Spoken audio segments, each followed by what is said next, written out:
No dia 28 de setembro de 2011, eu sofri uma agressão. Ele era muito mais forte do que eu. Eu disse não, mas ele não me ouviu e ele continuou até o fim. Ele tentou me agredir com meu filho no colo, sendo amamentado. Essa semana, a Carol conversou com a nossa querida colega Ana Hickman sobre os últimos acontecimentos na vida da apresentadora. Mas é verdade, Sérgio, foi uma conversa emocionante. A Ana quebrou o silêncio e falou com detalhes sobre a agressão que sofreu do marido. E revelou, junto com a origem humilde, estava também uma história de violência doméstica por parte do pai.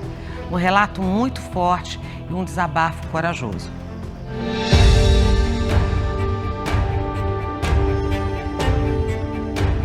Ela é uma das mais queridas apresentadoras do Brasil. Uma mulher linda, bem-sucedida, mãe amorosa e vítima de violência doméstica. O meu cachorro voou pra cima dele e eu consegui fechar a porta e travar as janelas também. Eu tô falando da figura de um agressor, de um covarde, de um canalha que acha que tem poder e domínio sobre os outros.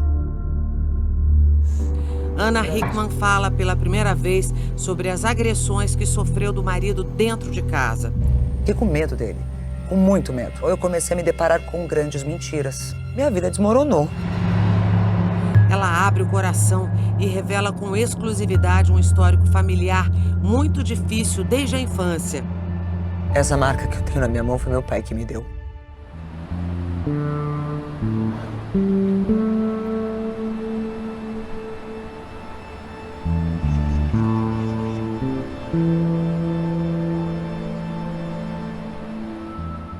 Acho que eram uns 2 anos já que a gente estava junto. Ele me agrediu a primeira vez. Ele me bateu no rosto, eu fiquei com o rosto inchado, sabe? O olho não era ciúme. Ele dizia que as pessoas me respeitavam mais do que respeitavam ele na banda. Ele é uma pessoa completamente diferente quando ele não bota bebida na boca. Eu sempre tive um cabelo aqui na cintura, né? Foi na hora que o cantor chegou e eu de costa, ele pegou meu cabelo e saiu me arrastando e ia me jogar lá embaixo. Lá no meio onde tinha os ferros, né? E o cantor pulou em cima dele na hora. Eu não sei o que aconteceu comigo, se eu ia perder minha vida, se eu ia ficar aleijada, não sei. Mas ia acontecer algo muito ruim comigo.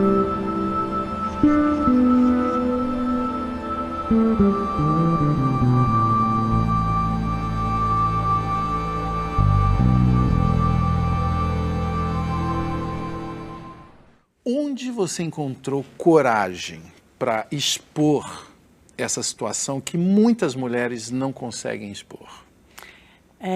Então, na verdade, assim, quando uma mulher chega a fazer uma denúncia, ou quando ela, de fato, ela reconhece que o relacionamento que ela está vivendo é um relacionamento abusivo, demora um tempo.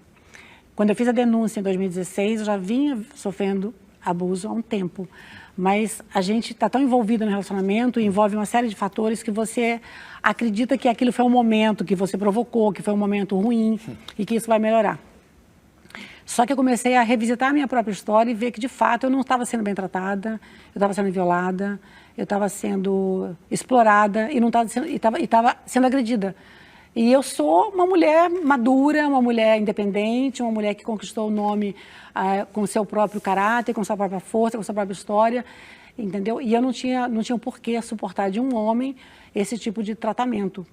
E na última vez que ele me bateu, foi grave. Foi grave, para mim foi muito grave. Foi grave, inclusive fisicamente? Fisicamente, exatamente. Eu tive 4 costelas fraturadas, eu tive escoriações pelo corpo. Você estava em Nova York. Estávamos em Nova York. E imagino você fragilizada, né? De estar num lugar que você não está próxima de pessoas que possam... Exato, e mesmo assim eu me senti muito envergonhada, porque no dia seguinte que eu sofri agressão, quer dizer, no mesmo dia, foi na madrugada, né, do dia 21, eu fiquei constrangida de sair do 12º andar e pegar um táxi na frente. Eu achei que todo mundo que estava na portaria estava vendo que eu estava machucada. De fato, não era visível, mas por dentro eu estava destruída. Claro. Então eu me lembro assim, de ter pego a mala e sair fingindo que estava tudo bem, para que ninguém percebesse. Fui para o aeroporto muito cedo, fiquei esperando horário de voo até a noite, foi muito duro esse momento de, dentro da minha cabeça, ter tomado a atitude de romper ali esse relacionamento e não tocar nunca mais o nome dessa pessoa e muito menos vê-la.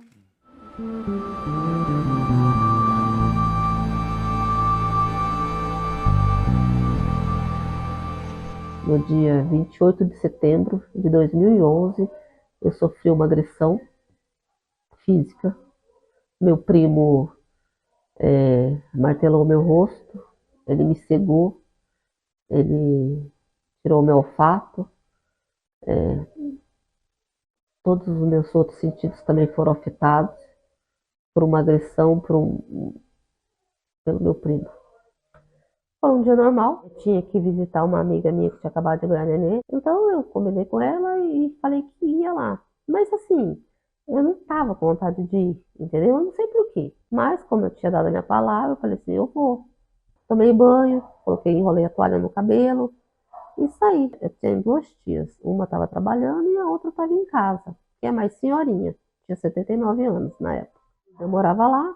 E aí ela pegou e veio pra cá. E eu saí do banheiro assim, olhei pra porta da cozinha e vi ela vindo, mas nem chamei nada. Nessa hora eu voltei, no sentido que eu ia entrar pra sala para ir pro quarto. Quando eu fui subir um degrauzinho, eu assustei assim, eu levei uma pancada muito forte na minha cabeça. Um estralo muito forte por trás. Eu olhei assim pro lado assim, eu tentei correr. Dei 2 passos pra frente e caí. Caí de lado, porque ele puxou a toalha que estava na minha cabeça, sabe? Aí eu caí, ele subiu em cima do meu quadril e começou a me martelar o rosto. E eu falava para ele parar, ele não parava, eu falava, para, por que você está fazendo isso? Aí eu vi que ele não parava, o olhar dele estava bem concentrado no que ele estava fazendo, no sentido de, era um olhar de ódio mesmo, assim, sabe? Aí no sentido, eu fiquei olhando para a porta, comecei a chamar minha tia, chamei meu pai, pedi socorro, muito socorro, mas ninguém me ouviu. Aí depois de tanto ele bater, eu acho que eu acabei desmaiando e já não vi mais nada, né?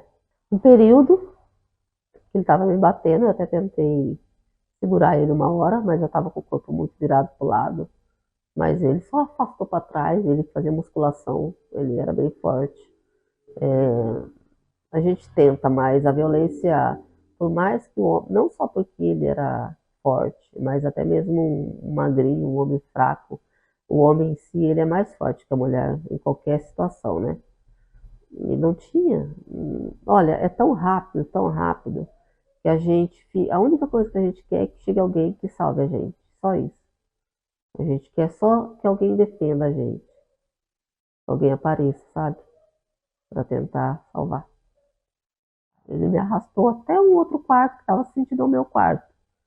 E nesse período, a minha tia chegou. A minha tia viu ele agachado, subiu foi para a sala, subiu assim e gritou com ele. E ele já soltou o martelo em si e parou de me bater. Ele levantou. Aí minha tia gritou com ele, ele saiu para fora. Minha tia foi perto de mim, tentou me virar. Eu estava me afogando já, né? Ela não conseguiu me virar e foi e chamou meu pai. Agora que meu pai me viu, meu pai entrou em desespero, porque ele me virou, meu osso do rosto estava no chão, ele abriu inteirinho, meu nariz, tudo, essa parte, tudo ele abriu meu rosto. O olho meu explodiu, caiu fora e ele abriu no meio dos 2 olhos ali, região do nariz, tudo. Maxilar, cabeça, levei mais de 30 marteladas na cabeça, tirando o rosto, e aí chamou o resgate, o resgate veio, chegando no hospital, nenhum médico queria pegar o meu caso, graças a Deus que eu tive um anjo que chegou lá na hora, e que nem estava lá, ele nem estava de plantão, nada, ele só chegou para ver um paciente, o Dr. Ruth, e ele me acudiu, ele falou, não, eu vou pegar o caso dela. E entrou em cirurgia, entrei, acho que era 2 horas da tarde, saí 5 horas da manhã de cirurgia, mas lá já sabiam que eu não ia voltar mais a enxergar, meu maxilar abaixou, quebrou tudo a parte de cima, tudo, nariz, perdi olfato, perdi visão, Todos os meus 5 sentidos, são todos afetados. Até hoje eu já fiz 11 cirurgias. Fui para São Paulo, porque aqui não tinha mais o que fazer. Lá eu terminei de fazer. Fiz uma aqui, as outras 10 lá. Todas de reconstituição facial. Tenho 2 implantes dos 2 lados do rosto. Placa, né, de titânio. Só não tenho globo ocular, porque no meu caso não deu mais para implantar. Eu tive 3 paradas cardíacas. Fiquei 4 dias em coma. E 4 meses internado só em São Paulo, no Hospital das Clínicas. Graças a Deus, eu estou viva, consegui me recuperar e me salvar. Condenado pela morte da mulher Tatiana Spitzner, a defesa do biólogo Felipe Munweiler vai fazer o que já se esperava, tentar a anulação do julgamento que lhe deu 31 anos de cadeia. Elisa Samúdio saiu de casa em busca de uma vida melhor, conheceu o mundo milionário dos jogadores de futebol e acabou assassinada. Para não reconhecer a paternidade de um filho dele com Elisa, o goleiro Bruno Fernandes teria aceitado participar de um plano para matar a ex-amante. E o crime ainda guarda um grande mistério. O corpo de Elisa nunca foi encontrado. Há 10 anos, o Brasil inteiro acompanhou pela televisão uma história que retratou o drama sofrido por 2 garotas, Nayara Rodrigues da Silva e Eloá Pimentel.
A violência doméstica, ela interfere em todas as áreas da vida da mulher, né? Ela impacta na saúde psicológica da mulher, na saúde mental dessa mulher. Muitas vezes a mulher que sofre de violência doméstica, ela abandona o trabalho, ela deixa de estudar, né? Tem sua capacidade de concentração reduzida, capacidade de tomada de decisão reduzida e muitas vezes ela abandona a vida laborativa para sempre, né? Então os impactos da violência doméstica são avassaladores na vida da mulher e impedem o seu desenvolvimento. Existem vários tipos de violência doméstica: a violência psicológica, a violência moral, a violência sexual, a violência patrimonial e a violência física. A violência física é a que mais a mulher consegue se identificar como vítima, né? Só que nenhum início de relacionamento é ruim e nenhum início de relacionamento o agressor apresenta toda espécie de violência e tudo que ele é capaz de produzir. Essa violência normalmente aparece nos relacionamentos de forma vagarosa e de forma escalonada. Ela vai em um crescente. Quando a mulher vê, ela está extremamente envolta e sucumbida nesse relacionamento, inclusive dependente desse relacionamento, né? Quando ela se percebe vítima de violência e olha para os lados, ela já perdeu toda a rede de apoio dela, ela já perdeu sua vontade, ela já perdeu sua identificação, ela já não sabe mais o que ela quer, o que ela tem como objetivo, ela perde a sua autonomia e isso é um passo muito infeliz na vida de uma pessoa, quando essa pessoa não tem mais o poder de escolha em sua própria vida. O corpo, ele fala e o corpo vai começar a apresentar sinais de toda essa manipulação. Então essa mulher, ela já não sabe mais escolher, essa mulher muitas vezes adoece, essa mulher apresenta vários sinais de fundo psicológico que adoecem seu corpo, como ansiedade, como insegurança e o próprio corpo, doenças que aparecem na vida dessa mulher, mas que o fundo dessa doença é exatamente toda a violência a que ela vem sendo submetida. De volta ao Brasil, a Lei Maria da Penha completa hoje 14 anos. A Justiça brasileira já abriu mais de 1 milhão de processos desde que a legislação que protege mulheres vítimas de violência entrou em vigor.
A Lei Maria da Penha trouxe um grande arcabouço preventivo e um arcabouço punitivo contra a violência doméstica. Em relação ao arcabouço preventivo, o que falta hoje em dia são maiores investimentos em política pública, né? Maiores investimentos reais, investimentos em centros especializados para a mulher, espaços seguros para essa mulher buscar informação, qualificação de toda a serventia pública para o atendimento e identificação da mulher vítima de violência, investimentos em abrigos, não só abrigos sigilosos, mas abrigos de passagem para aquele momento inicial que a mulher começa a se desvencilhar de uma relação abusiva. Então, todo esse investimento público, em políticas públicas, em capacitação, em qualificação dos servidores públicos para a identificação da violência doméstica em qualquer âmbito do serviço público é que deve ser priorizado.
Muitas vezes a gente escuta a pergunta, né? Mas a Lei Maria da Penha é suficiente para o enfrentamento da violência doméstica e familiar contra as mulheres, né? A lei precisa ser mudada, alterada? Bem, o que a gente pensa, né, é que a Lei Maria da Penha não precisa ser alterada, ela precisa ser verdadeiramente implementada.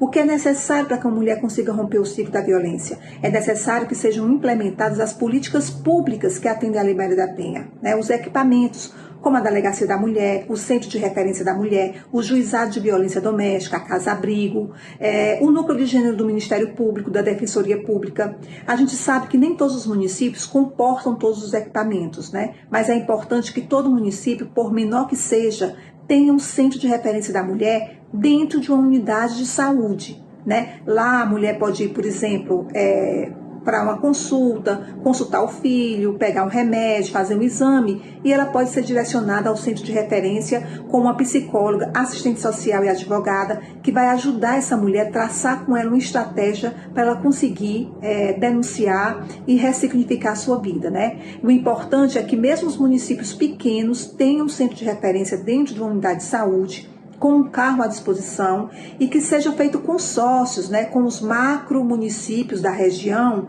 onde esses municípios maiores tenham as outras políticas públicas, né, tem uma delegacia da mulher, tem um juizado de violência, e essa mulher possa ser encaminhada para lá quando necessário. Mas o mais importante é que as políticas públicas sejam implementadas. As políticas públicas salvam vidas e nós devemos cobrar ao poder público a implementação dessas políticas públicas.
Claro que as decisões judiciais, elas sofrem, não só as decisões judiciais, mas o comportamento social, elas refletem uma cultura que somos submetidos, que é uma cultura machista e sexista, né?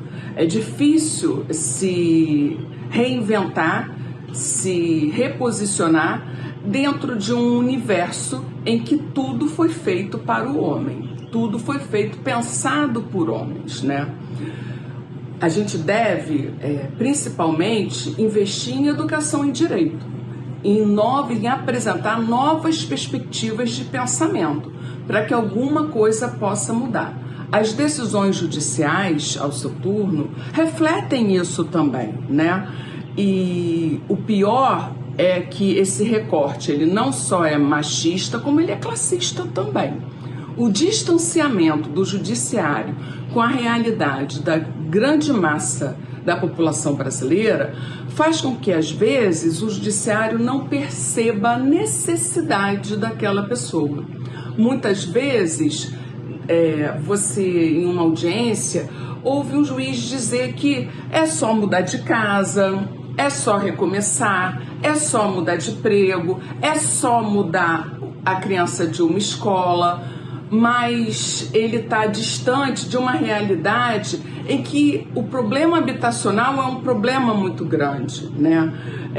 A vaga em escolas públicas é um problema muito grande. Quando a população consegue uma vaga em creche, mudar essa vaga não é tão fácil assim, né? Então, esse distanciamento imposto por uma cultura machista e esse distanciamento imposto por uma cultura e por decisões feitas por pessoas distanciadas, né, de uma realidade da grande massa brasileira, dificulta uma eficácia, decisões mais eficazes e realistas às situações que as mulheres apresentam.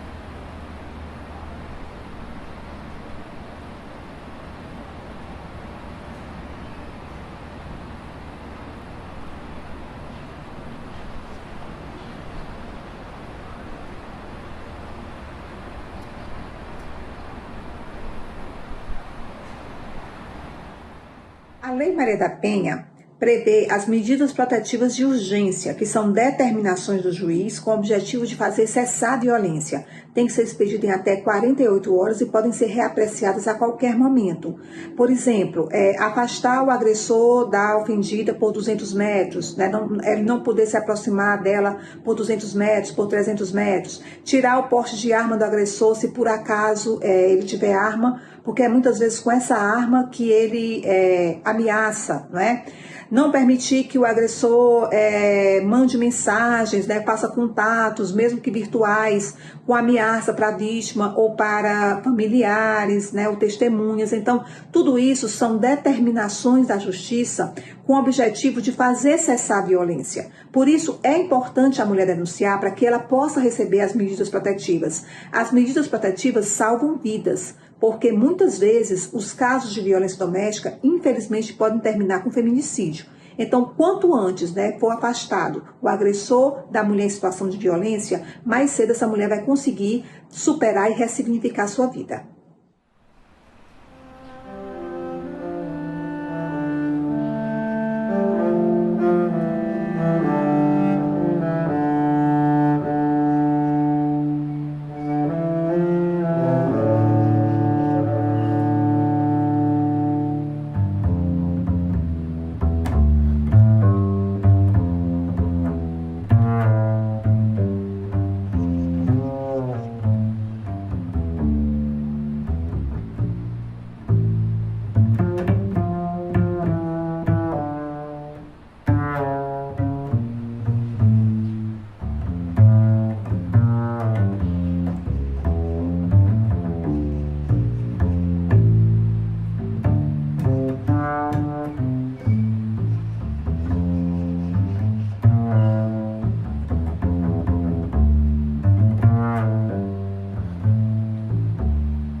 Fala, Major. Tá podendo falar, irmão? Chateadíssimo, Major. O que aconteceu, Major? O cara chamou o Jairo lá pra depor por causa do bagulho da mina, que 8 caras comeram a mina, o Jairo desesperado.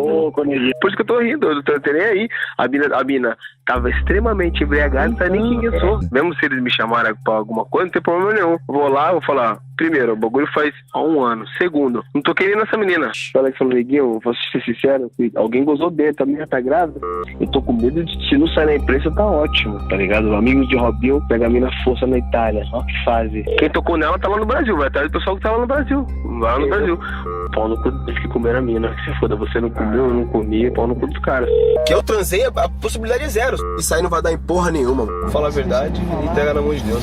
Porque fiz porra nenhuma. Mas peraí, eu vi que você pôs o pau na boca dela. Isso aí não é transar. Isso aí não é transar. Comi a mina, ela fez pra depois sair fora. Os caras continuaram lá.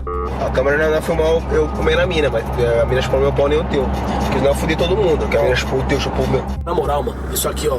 Robinho comendo ela fazendo respeito pro Alex é verdade, mano. Como que a mina louca lembra desse bagulho, mano? Ela é idiota. Aí tu vai dar um soco na cara dela. Aí tu vai dar um murro na cara e falar, pô, o que eu fiz contigo? Eu fiz alguma coisa. Agora um destaque internacional. Chegou ao fim na França o julgamento do caso que chocou o mundo. O estupro coletivo de Gisele Pelicot. Foram condenados o marido dela e outros 50 homens. Durante anos, Gisele foi dopada pelo então marido, que em seguida convidava homens para estuprá-la. Um caso que virou símbolo de luta e combate da violência contra as mulheres. O caso Pelicot desencadeou protestos pela França e comoção pelo mundo inteiro. Aos 72 anos de idade, Gisele se tornou um símbolo de luta contra a violência sexual, inspiração para mulheres denunciarem seus agressores. Eu tive um namorado na minha adolescência que, após o término deste namoro, nós tivemos um reencontro. Esse reencontro ele não foi planejado, foi um reencontro em que eu estava passando pela rua e ele estava dentro do ambiente de trabalho dele. E eu, educada, falei oi, cumprimentei, porque eu não tinha rancores, achava que ele também não tinha. Ele me convidou para entrar no lugar onde ele estava e a gente estava conversando. Quando ele me beijou, eu correspondi o beijo. Ele me levou a uma sala e aí ele me obrigou a fazer sexualmente algo que eu não queria. Ele era muito mais forte do que eu. Eu disse não, mas ele não me ouviu e ele continuou até o fim. Eu tinha 19 anos na época e eu achei naquela época que eu tinha me colocado numa situação que eu não deveria ter me colocado. Eu achei que tinha sido minha culpa aquela situação. Muitos anos se passaram e eu comecei a entender sobre a cultura do estupro, de ler, de ouvir outras mulheres falando sobre. Até que um dia eu participei de uma campanha nacional. Foi em 2014, a campanha chamada Não Mereço Ser Estuprada. Eu postei uma foto para essa campanha com essa hashtag. Aqui vai o recado da Marcha Mundial das Mulheres do Estado do Tocantins. Mas eu só quero ser feliz, andar tranquilamente com a roupa que escolhi, e poder me assegurar que de burco ou de shortinho todos vão me respeitar. E este homem, o meu ex-namorado, estava ainda entre os meus contatos no Facebook, tamanha minha ignorância, né, alienação sobre o que tinha acontecido. Eu postei aquilo, eu não lembrava do acontecido. Foi assim que a minha consciência me protegeu. Eu esqueci. Mas aquele dia que eu postei, ele vestiu a carapuça e reagiu ao meu post. E no post dele, em reação a minha ação, ele disse mais ou menos as seguintes palavras: não merece ser estuprada? Achei que merecesse.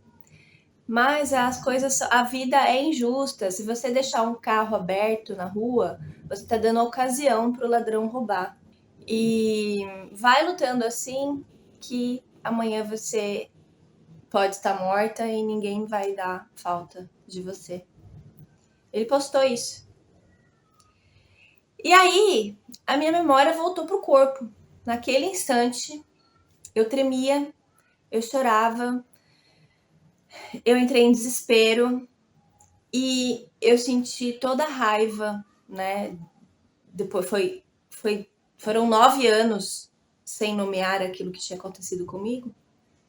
E naquele instante, a raiva que eu deveria ter sentido dele, naquele momento e daquele momento em diante, daquele momento da violência em diante, eu senti de uma vez só. Eu fui à delegacia, com o meu filho de 1 ano, que ainda era amamentado. Eu estava na fila para ser atendida. A sala era assim, a recepção ficava embaixo e a delegada atendia no mezanino. Delegada da delegacia da mulher. Eu fui à delegacia da mulher. E aí, a moça da recepção me perguntou o que tinha acontecido ali na fila com várias mulheres atrás de mim para serem atendidas. E eu fiquei sem jeito. Começou ali, né? O estado mal preparado, eu diria até bem preparado para nos violentar, né? E aí eu disse, né? Eu tive que dizer ali que eu havia sido estuprada. E a recepcionista perguntou há quanto tempo. E eu disse que tinha sido 9 anos atrás. E a recepcionista falou para a delegada pelo telefone. E eu podia ouvir a delegada, porque era um mezanino e não tinha paredes. Era possível ouvir o que a delegada falava ali em cima. Ela ligou para a delegada, disse que fazia 9 anos, e a delegada riu. Riu e não quis me atender.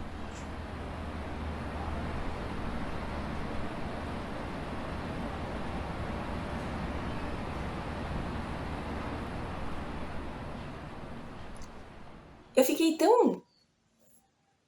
tão mexida com aquilo que eu de lá de baixo falei com a delegada. Falei, você não vai nem me atender, você não vai nem falar comigo, você não vai nem olhar na minha cara. A gente começou a bater boca, eu falei que não era justo aquilo, a forma com que aquilo estava acontecendo. Eu comecei a chorar porque ela riu da minha cara. Ela poderia ter me orientado.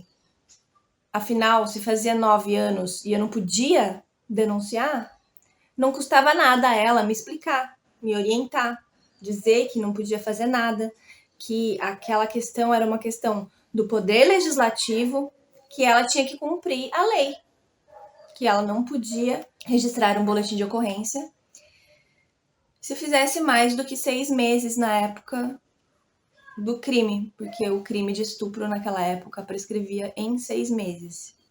Eu acho um absurdo que o Poder Legislativo legisle que existe uma prescrição para esse crime. Então, o problema da sobrevivente começa no Poder Legislativo. E aí a gente vai ao Poder Executivo e é humilhada. Contestando o modo com que ela me tratou, ela me chamou à sala dela e aí ela me orientou. Ela me disse o motivo do porquê que ela não ia fazer o boletim de ocorrência. E eu entendi nesse momento, quando ela me explicou. Só que ela pegou as minhas lágrimas e a minha maternidade e usou contra mim. Ela disse, você está depressiva, desse jeito você não vai conseguir cuidar do seu filho. Não, eu não estava depressiva, eu estava chorando porque eu fui humilhada. E aí ela falou que eu precisava ir para a sala da psicóloga. Fui para a sala da psicóloga. A psicóloga já me atendeu com um olhar de dó, não é empatia, é dó, aquela coisa de, nossa, coitada, sabe? E a primeira coisa que ela perguntou pra mim foi a seguinte, você ainda gosta dele, né? Eu respondi pra ela, olhando nos olhos dela, eu não acredito que eu estou ouvindo isso numa sala de uma psicóloga da delegacia da mulher. Pois a própria polícia afirma que apenas 10% das mulheres denuncia os crimes sexuais, né? Os outros 90% das mulheres não quer passar por isso que eu passei. Apenas 10% formaliza uma denúncia. Então não existe uma epidemia de falsas denúncias para haver um protocolo, averiguação da verdade que aquela sobrevivente está falando. Se alguém vai à delegacia fazer uma queixa de roubo, furto, essa pessoa não é indagada se é verdade ou não aquilo. Parte do pressuposto que aquela narrativa é verdadeira. Ninguém faz esse protocolo de averiguar a verdade para um crime de roubo, mas para o crime de estupro, sim. E isso dentro de uma sala de uma psicóloga, o que configura uma tortura e uma revitimização. E nesse momento começou a violência no judiciário, porque eu não podendo fazer a denúncia contra ele formal, eu já tinha feito a denúncia informal e hoje em dia eu não faria da mesma forma, porque eu acabei sendo punida por isso, né? Com o judiciário, com um processo, 2 processos, né? Porque eu respondi ao post dele, narrei o que ele tinha feito comigo nos comentários e ele me processou por isso. Foi 1 ano de um processo que eu virei ré quando eu era vítima. E aí ele perdeu esse processo porque ele deveria ter me processado na vara civil. E aí ele me processou na vara civil, então eu fiquei 2 anos me sentindo extremamente angustiada por imaginar que eu podia ser condenada por ter sido estuprada. E foi uma tortura institucional. Felizmente eu tive uma advogada que me defendesse, ela me defendeu muito bem e eu não fui condenada. Existe essa possibilidade de um estuprador se aproveitar do tempo de elaboração da mulher, de entender o que ela sofreu, porque o crime prescreve, o Poder Legislativo garante isso para o estuprador. Isso vai, enfim, resultar na impunidade, porque ela vai ser incapaz de fazer um boletim de ocorrência por causa do Poder Legislativo que legislou sobre isso. Essa é a minha história, infelizmente, a história de muitas mulheres no Brasil. Que a justiça absolveu o empresário acusado de estuprar a jovem Mariana Ferrer por falta de provas. O ministro do Supremo Tribunal Federal, Gilmar Mendes, classificou como estarrecedoras as cenas de humilhação sofridas pela modelo Mariana Ferrer durante uma audiência no Tribunal de Justiça de Santa Catarina. A jovem denunciou ter sido estuprada por um empresário em uma casa noturna. O Ministério da Mulher, da Família e dos Direitos Humanos repudiou veementemente o termo estupro culposo e afirmou que vai acompanhar o processo.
Mas a gente precisa ter em mente, eu acredito, né, que esses dados, eles são muito inferiores ao que a realidade, né, o que a gente vê na prática, no dia a dia da advocacia e conversando com as mulheres. Por quê? A gente tem muitos procedimentos, a gente tem muitas condutas que são normalizadas durante a gestação, parto, trabalho de parto e também o pós-parto. Então, muitas mulheres, elas não se entendem enquanto vítimas porque aqueles comportamentos foram tão normalizados, né, passaram de mãe para filha, amigas que comentam sobre o que aconteceu, e elas acabam entendendo que aquilo que aconteceu ali durante esse ciclo gravídico puerperal delas é algo normal, é algo que acontece com todo mundo, e a gente tem aquilo, né, o parto normal dói muito. Na verdade, o que a gente entende quando a gente conversa com as mulheres é que mais do que a dor do parto, o que marca elas é justamente o sofrimento para que esse parto acontecesse. A polícia do Rio de Janeiro investiga 30 possíveis casos envolvendo o anestesista Giovanni Quintela. São mulheres que foram atendidas pelo médico e que podem ter sido alvo de algum tipo de abuso. Pelo menos 8 mulheres procuraram a polícia para denunciar que sofreram violência obstétrica em um hospital público de Guarulhos, na Grande São Paulo. Kathleen chegou ao hospital e foi orientada a voltar para casa mesmo em trabalho de parto. Quando retornou à unidade, 3 dias depois, avisou que por orientação médica não poderia dar à luz em parto normal, mas foi contrariada pela equipe do hospital. Elas falando que eu estava indo bem, eu pedindo para ser cesárea, meu neném já tinha parado de mexer. Após o parto de emergência, a morte do bebê foi comunicada à família pela médica. Ela falou para minha mãe que não tinha bola de cristal para saber que meu filho ia morrer, que se ela tivesse, ela ganhava na Mega Sena. A causa da morte foi anóxia intrauterina, mais conhecida como sofrimento fetal.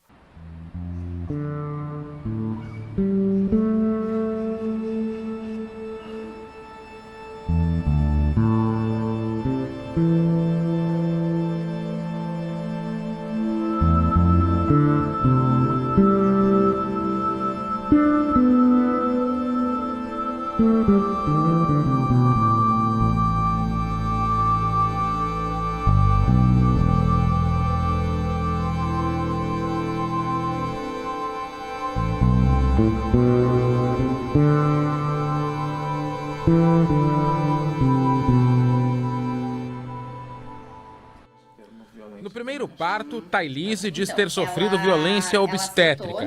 A massoterapeuta queria uma experiência humanizada, mas a equipe médica usou medicamentos e fez manobras de pressão na barriga para agilizar o nascimento. Tirou minha filha com fórceps. Enfim, foi uma série de agressões, assim. Ela gritava comigo que eu tinha que fazer a força certa, porque senão eu ia matar minha filha. Este vídeo gravado em uma maternidade estadual de Manaus em fevereiro mostra uma mulher em trabalho de parto, nua, sem o avental normalmente usado nos hospitais. A mãe da parturiente pede a transferência da filha para o centro cirúrgico para a realização de uma cesárea. Por favor. O médico se irrita e bate na região genital da gestante. Então, essa questão dessa postura negligente e omissa do judiciário para com essas mulheres, eu não entendo que é só do judiciário. Eu entendo que é uma postura negligente e omissa também do Estado ao não informar sobre a violência obstétrica, dos hospitais ao não informar sobre a violência obstétrica e também vamos pensar das universidades, das faculdades em não fazer cursos formativos sobre a existência da violência obstétrica também para alertar os profissionais que vão assistir essas mulheres. Então, o que essas mulheres precisam buscar é informação, mas não só as mulheres, os profissionais que as assistem, as instituições e também o Estado brasileiro. Eu acho que mais do que pensar em punir, a gente precisa pensar em formas de prevenir a violência obstétrica. Eu acho que a gente precisa refletir sobre essa minimização, essa culpabilização e esse desacreditar dos relatos das vítimas, não só também no judiciário. A gente precisa pensar ali na raiz do problema. Quando mulheres vão relatar, né, sobre as violências que elas passaram ali durante o ciclo gravídico puerperal delas, até para as ouvidorias dos hospitais, e as ouvidorias não ligam ou acabam minimizando o que elas passaram, ou quando elas vão, sei lá, contar para as amigas delas também minimizam, e não por uma questão de ser cruel, por uma questão de ser ruim, mas por uma questão de não entender também que aquilo a gente precisa pensar informações no judiciário, para que o judiciário entenda também a violência obstétrica, e eu falo judiciário, o sistema jurídico como um todo, tá? Porque, para além dos juízes, eu preciso que o Ministério Público entenda, eu preciso também que advogadas e advogados entendam a existência da violência obstétrica e entendam como essa violência, que é uma violência de gênero, ela funciona. Então, se eu chego para o Ministério Público também desacredita do que eu falo, também minimiza o que eu falo, também diz que parto é assim mesmo, dói mesmo, do que você está reclamando, né? Podia ter passado por uma cesariana. Como é que eu consigo entender que o juiz, ele vai entender, né, que as condutas ocorridas ali também são violência de gênero? Então, assim, o judiciário, quando pega as ações, eles precisam, né, os juízes, eles precisam acabar julgando favorável a algumas das partes, né? Se eles não entendem sobre violência de gênero, se eles não entendem sobre a violência obstétrica existente, que existe, né? Sobre o que aquelas mulheres passaram, sobre a forma como aquelas mulheres sentem que algo naquele parto aconteceu de forma errada, algo naquele parto gerou um dano moral, gerou um dano material, gerou uma sequela emocional, é muito difícil que eles julguem de acordo com o que ocorreu na realidade.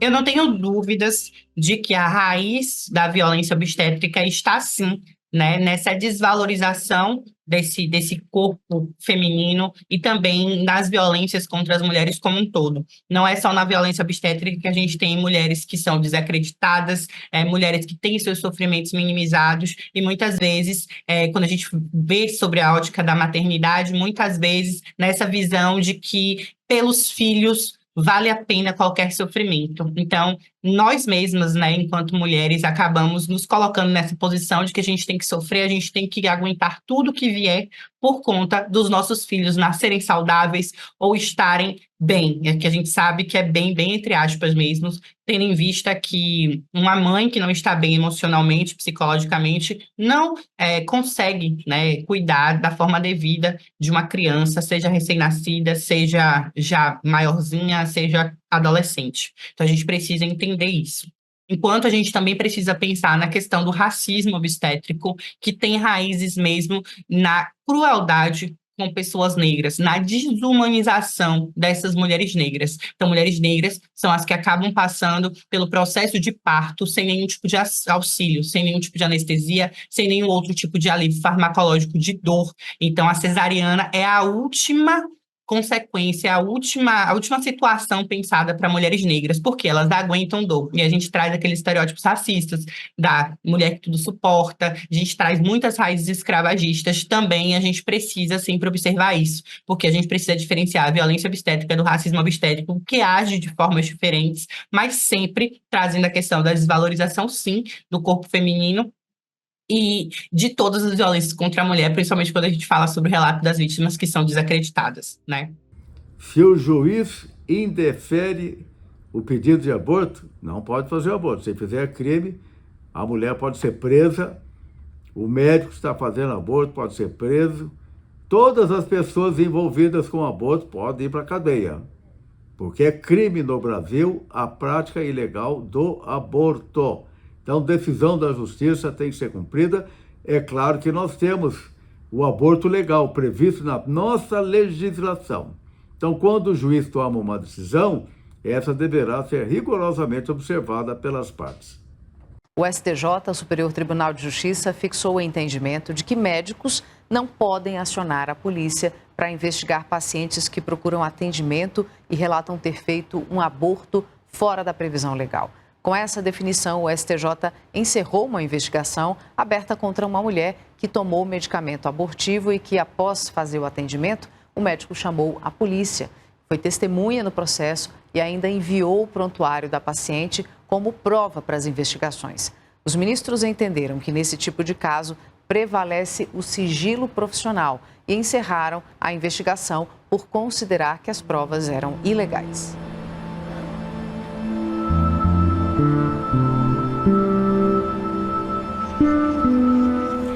A juíza que impediu uma menina de 11 anos de abortar depois de um estupro deixou o caso. A justiça autorizou que a criança deixe o abrigo e volte para a casa da mãe.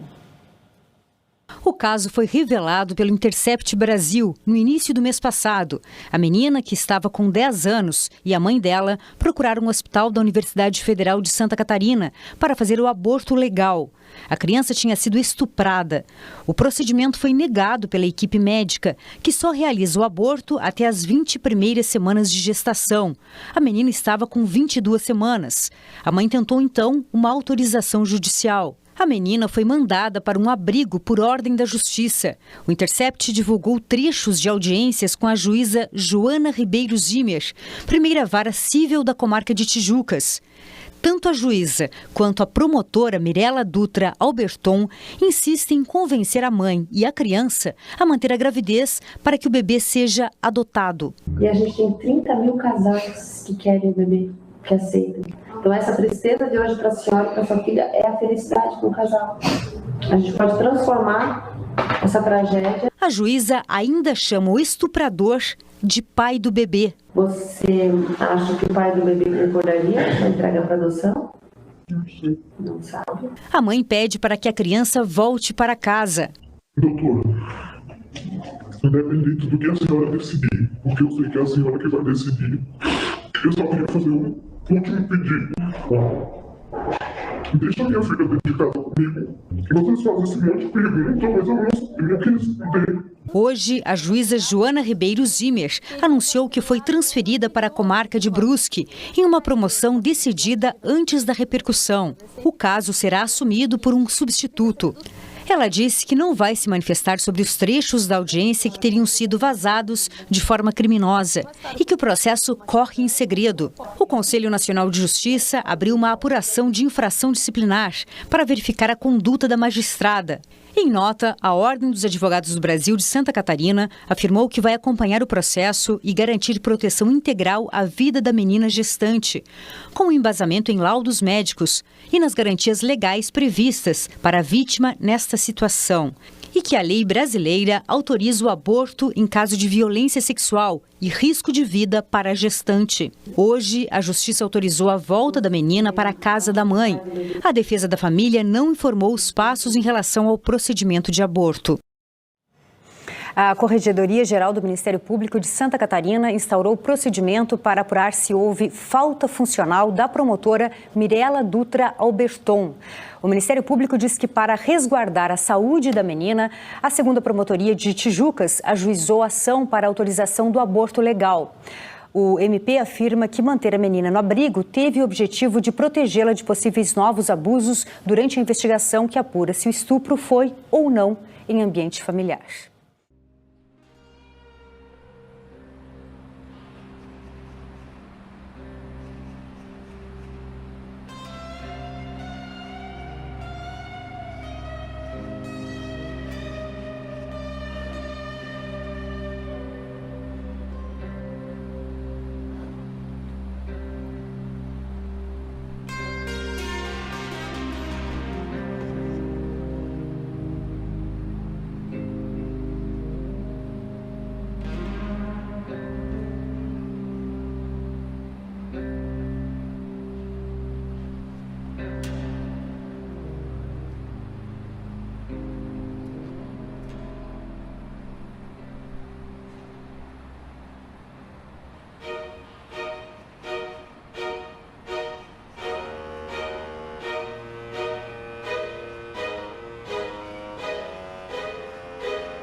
E essa lei, ela chegou aqui no Brasil com a justificativa de que seria para a proteção das crianças e desses pais divorciados, pais no masculino mesmo, homens divorciados, porque supostamente as mulheres criavam falsas memórias nas cabeças dessas crianças e fazia com que as crianças relatassem abusos sexuais e outros tipos de violência que esses pais causavam nas crianças, né? Como se as mulheres utilizassem as crianças como uma arma contra esses pais, e aí trazendo todos aqueles estereótipos da mulher que é vingativa, da mulher que usa seus filhos, da mulher sem escrúpulos, da mulher interesseira. Então, a lei da alienação parental, ela surgiu no Brasil e foi aprovada no Brasil ao revés de diversas instituições de proteção tanto às mulheres quanto às crianças, não ouviu nenhuma dessas instituições, e ainda existe hoje no Brasil, sendo utilizada muito por homens que trazendo todas essas narrativas, né, de que essas mulheres são vingativas, que essas mulheres não aceitam o fim do relacionamento e acabam usando as crianças ao seu próprio favor, para poder vingar esses pais, né, para que esses pais sejam atingidos de alguma forma. Então, hoje, a gente tem mulheres, né, e também crianças que são completamente desacreditadas dos relatos que elas trazem, quando o relato que traz a questão da violência desses pais com essas crianças. A gente tem mulheres completamente desacreditadas também e completamente estereotipadas no bojo desses processos, trazendo a lei da alienação parental. Então, são mulheres apavoradas de perderem a guarda dessas crianças, caso o judiciário entenda que a guarda tem que ser compartilhada e que o tempo de convivência tem que ser de forma desassistida. Quanto à LAP, né, a lei da alienação parental é utilizada para violentar psicologicamente tanto as crianças quanto as próprias mães, que acabam sendo desacreditadas, têm todas as suas queixas minimizadas e são tratadas como pessoas incapazes de relatar o que elas vivem. Então, a gente entende que são consequências que vêm a longo prazo violentando, né, cada vez mais as famílias e fazendo com que crianças sejam cada vez mais desacreditadas. É por isso que a gente, né, enquanto advogada, que é feminista, que é familiarista, que defende mulheres, a gente pede a revogação da lei da alienação parental, porque a gente tem outros instrumentos diversos para a proteção de crianças. A gente não precisa e não pode continuar tendo uma lei que é usada para vitimizar tanto as mães quanto as crianças que supostamente eram para ser protegidas por essa lei.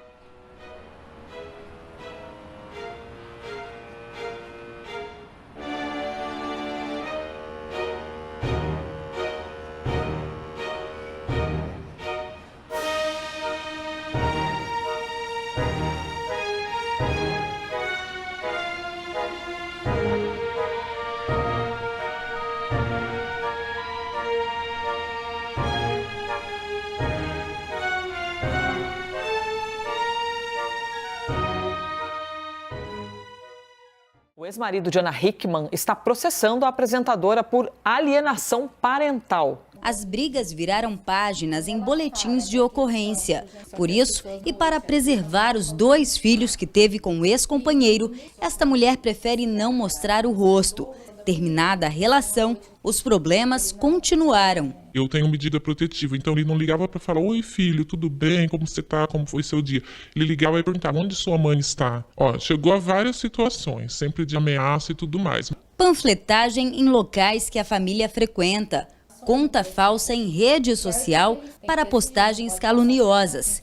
Carro de som em frente ao condomínio onde a ex mora com os filhos e o atual companheiro.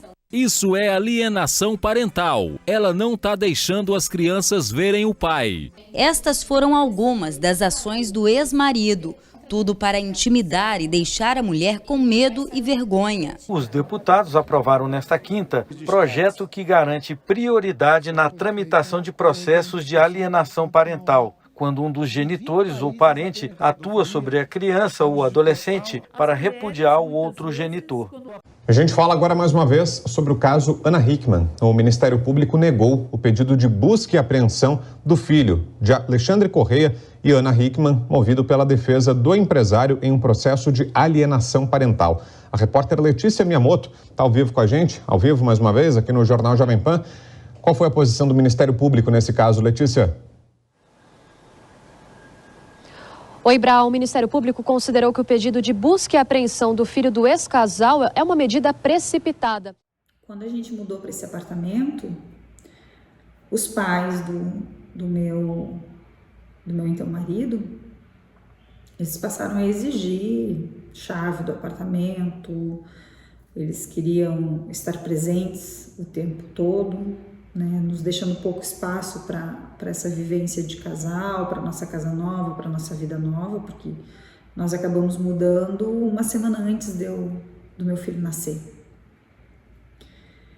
E eu comecei a impor alguns limites. Eu disse que não, que a gente precisava do nosso espaço, que a família dele sim era bem-vinda, mas dentro de certos limites, até da nossa intimidade.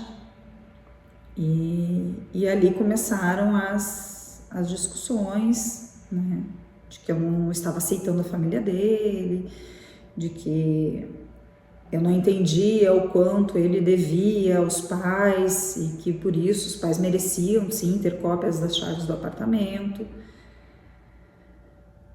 E quando eu voltei da licença maternidade, eu tive um grande trabalho para entregar e em seguida eu entreguei esse trabalho, um mês depois eu fui desligada. E quando eu fui desligada, eu passei a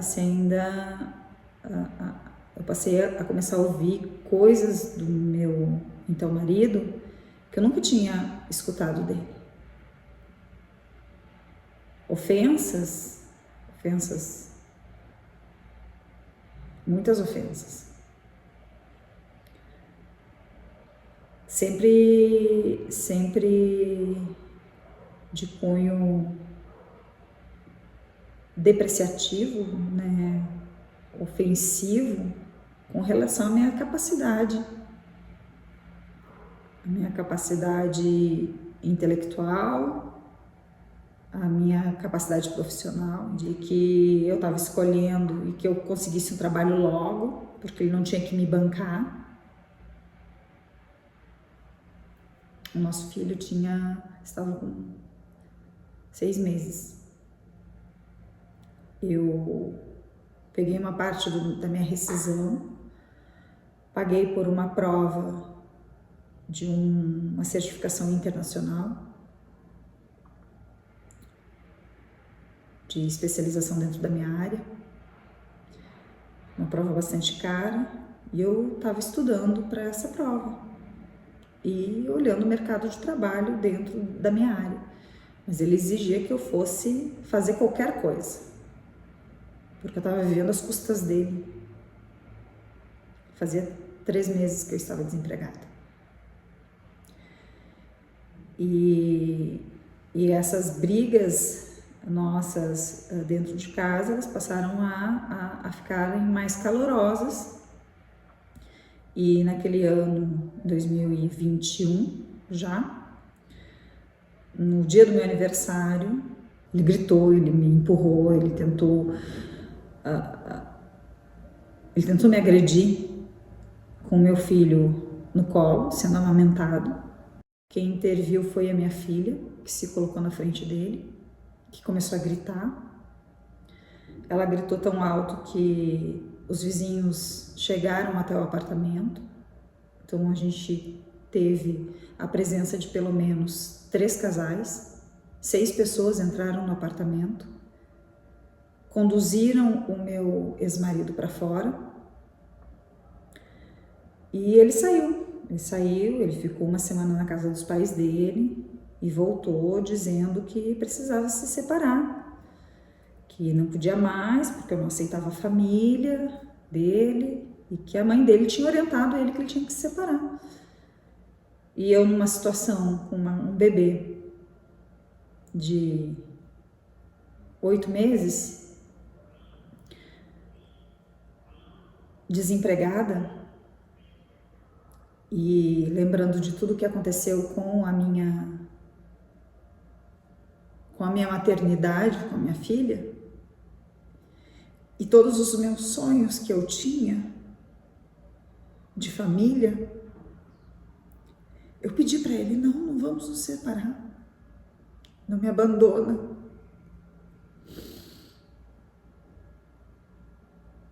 Não abandona a nossa família, que a gente está construindo. E ele disse, então eu vou te dar uma chance, mas tu tem que seguir alguns códigos. E aí ele passou a escrever ações que eu tinha que ter se eu quisesse continuar casada com ele.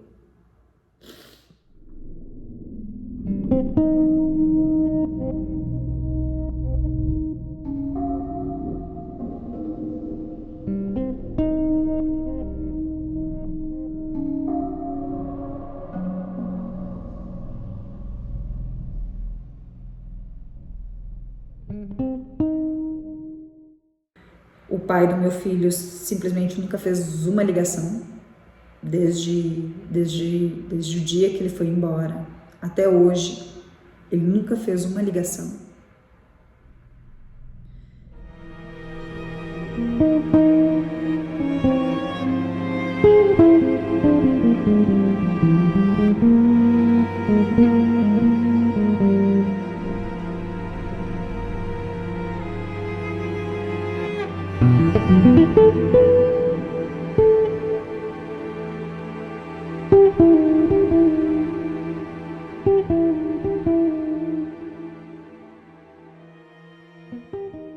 Eu começo, coloco meu filho numa escolinha, eu pago a escolinha sozinha, eu apresento no processo meu contrato de trabalho, eu peço sigilo, eu apresento no processo os primeiros relatórios que apontam o autismo do meu filho. Eu começo a colocar tudo isso dentro do processo e nada disso vai sendo observado. Eu vou sinalizando para conselho tutelar a condição de autista do meu filho e isso nunca aparece, né, em registros oficiais, apenas nas minhas trocas de mensagens por WhatsApp, que são recortadas e colocadas no processo a fim de construir uma narrativa diferente daquela que está acontecendo. Ali eu já comecei a ser classificada como colocar em grave risco meu filho, porque eu estou em grave descontrole emocional, porque precisam ir no meu trabalho com força policial, porque eu posso resistir. E eles negam a condição de autista do meu filho. E começam a ter invasões na minha casa. Começam a ter investidas lá na vara criminal onde eu tenho minha medida protetiva, solicitando a cassação da minha medida protetiva.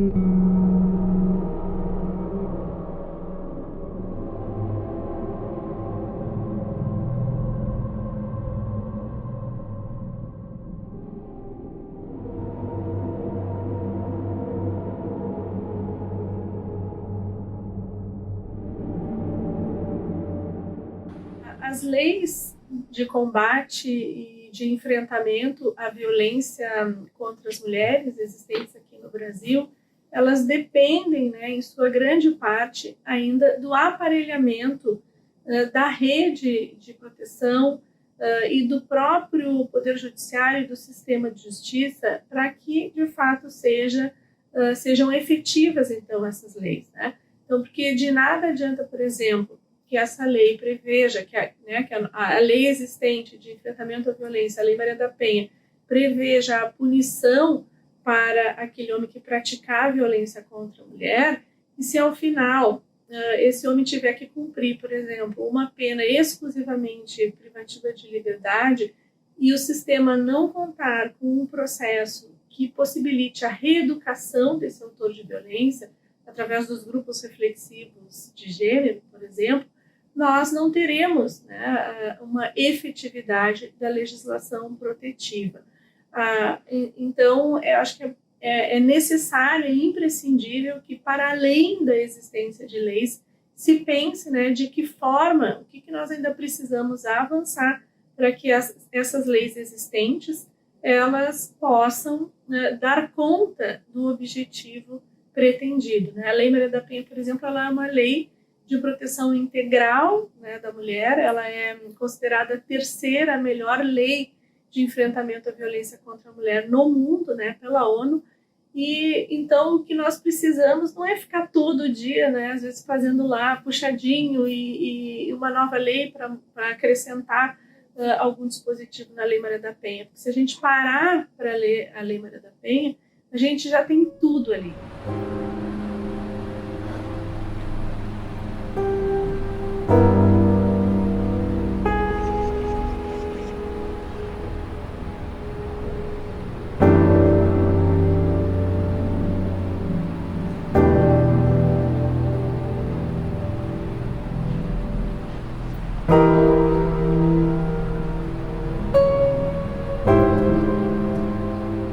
Mecanismos existentes para a proteção das vítimas de violência que estão em situação de risco, eles começam pelas medidas protetivas de urgência que estão previstas lá na Lei Maria da Penha, nos artigos 22, 23 e 24. As principais medidas, então, são as medidas ali de afastamento do lar, de proibição de contato, aproximação do agressor em relação à ofendida, também a busca e apreensão de arma de fogo toda vez que o autor da violência portar ou tiver autorização para porte, né, de arma de fogo, de forma a garantir, então, que essa arma não seja utilizada para ofender a integridade física e corporal dessa mulher. Existem também a possibilidade de fixação de alimentos provisórios para aquela mulher, também para os filhos menores, e também a própria reeducação dos autores de violência, assim como o encaminhamento desses homens para tratamento em virtude de drogadição, uso de bebida alcoólica, são algumas das medidas que estão previstas ali na Lei Maria da Penha.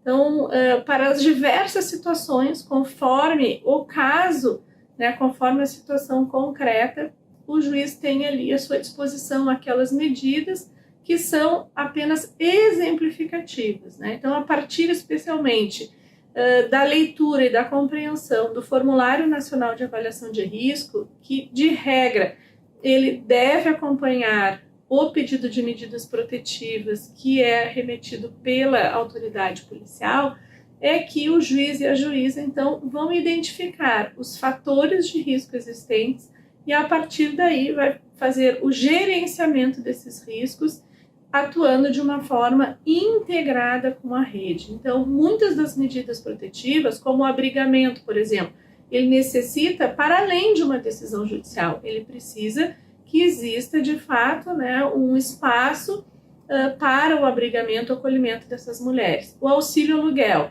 foi previsto, né, de forma magnífica recentemente, né, então houve uma melhoria no sistema de proteção das mulheres, mas na prática nós ainda não avançamos. Então está lá na lei, mas a gente ainda precisa avançar no sentido de que isso, então, seja de fato uma política pública e que sejam destinados recursos para o auxílio aluguel, porque senão não adianta o juiz dizer concedo auxílio aluguel para a mulher no valor de tanto por até 6 meses. Quem vai pagar? Onde está o dinheiro?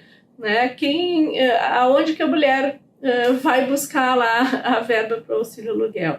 Então, isso também serve até como uma forma de reflexão, porque é muito importante a gente pensar assim na criação de leis que venham beneficiar no enfrentamento à violência. Mas a gente também tem que pensar que a lei não pode vir sozinha, né? Ela já tem que vir lá com a sua fonte de custeio para que ela seja efetiva, né? Aliás, sobre esse ponto do auxílio aluguel, a gente inclusive já tinha lá na Lei Maria da Penha, ali no artigo 9º, que fala da assistência à mulher, já fala expressamente, né, dessa assistência, desse tipo de assistência e de toda forma de assistência material e social, psicossocial, que a mulher vítima de violência necessita, já estava lá na lei, né? Então até seria desnecessário colocar ali como medida protetiva, porque já está lá né, como uma medida que deve ser articulada através da rede.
Não podemos reforçar, principalmente as opressões que são vivenciadas na sociedade no nosso processo de atendimento, né? Por isso que a gente não reconhece a LAP, né? A gente não reconhece essa legislação como protetiva e nós não devemos acioná-la nessa questão do atendimento aos sujeitos, né? Por mais que na ação judicial seja esse o nome que seja tipificado. Então, o que nós vamos fazer nesse processo de atendimento é ouvir as pessoas que estão envolvidas, né, nesse processo judicial, trazer as questões do histórico dessa família, das questões que essa família traz como demanda, seja no judiciário ou seja nos serviços que elas são atendidas, e tentar fortalecer vínculos familiares, vínculos protetivos, vínculos comunitários e principalmente a proteção social que deve ser ofertada pelo Estado.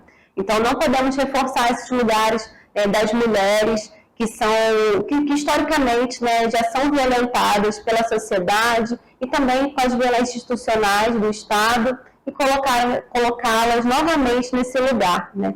Então, por isso que nós trazemos esses outros embasamentos, esses outros pontos de partida que são da realidade, da proteção social, da garantia de legislações protetivas e que são conquistas e avanços civilizatórios construídos com a sociedade civil, com a população envolvida, e é nessa direção que a gente quer reforçar e que a gente segue no nosso processo de atendimento, além de toda a base teórica, técnico, política que o Serviço Social Brasileiro construiu nesses 80 anos.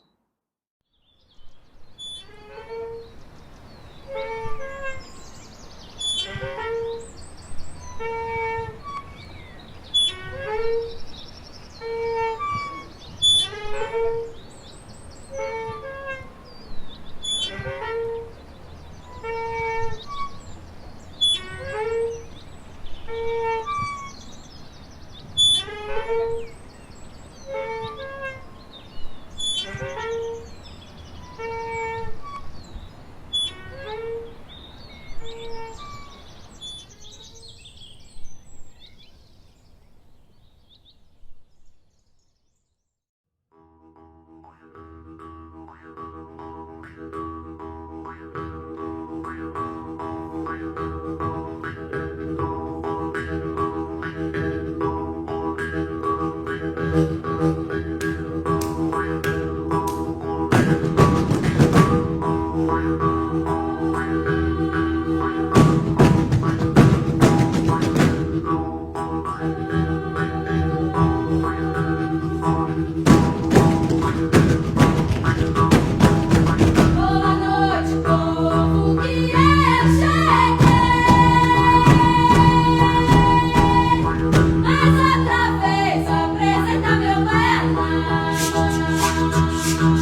Maria.